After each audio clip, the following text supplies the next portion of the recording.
Vous payez pour la Ligue des Champions. Vous payez pour la Première Ligue. Vous payez même pour voir 3 quevilles. Mais la Coupe du Monde des clubs, c'est gratuit. Pas un centime. Pourtant, c'est la compétition la plus chère de l'histoire du foot. D'abord, il faut se qualifier. Et ça, c'est pas donné à tout le monde. Seuls les meilleurs clubs des grandes compétitions continentales obtiennent leur ticket, selon un barème FIFA bien précis. Mais une fois qualifié, le club découvre une autre réalité. Au-delà du prestige, c'est aussi très rentable. Tu crois qu'il suffit de prendre l'avion ? Pas du tout. C'est une expédition. Vol, hôtel, prime de match, staff, kiné, traducteur, sécurité. Un club dépense entre 2 et 4 millions de dollars pour participer. Mais en face, les montants récupérables donnent vite le sourire.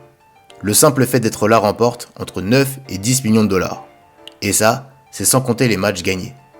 Donc oui, l'enjeu est sportif. Mais financièrement, c'est une opportunité en or. En tout, la FIFA met sur la table 1 milliard de dollars.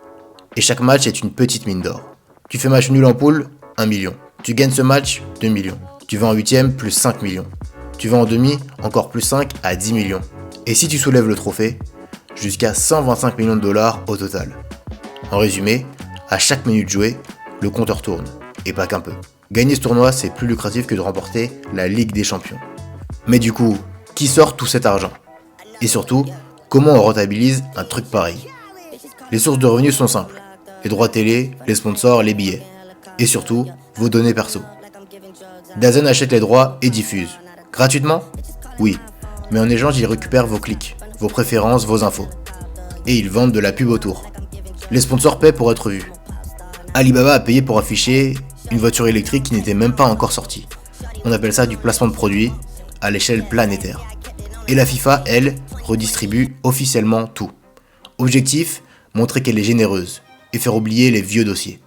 Résultat, une coupe financée par le business, pas par les fans. Cette coupe, elle est née après un moment de crise. La FIFA voulait montrer qu'elle pouvait organiser un tournoi propre, global, moderne. Elle voulait aussi équilibrer les forces. Moins d'UEFA, plus de clubs africains, asiatiques et américains. En coulisses, il y a une vraie stratégie.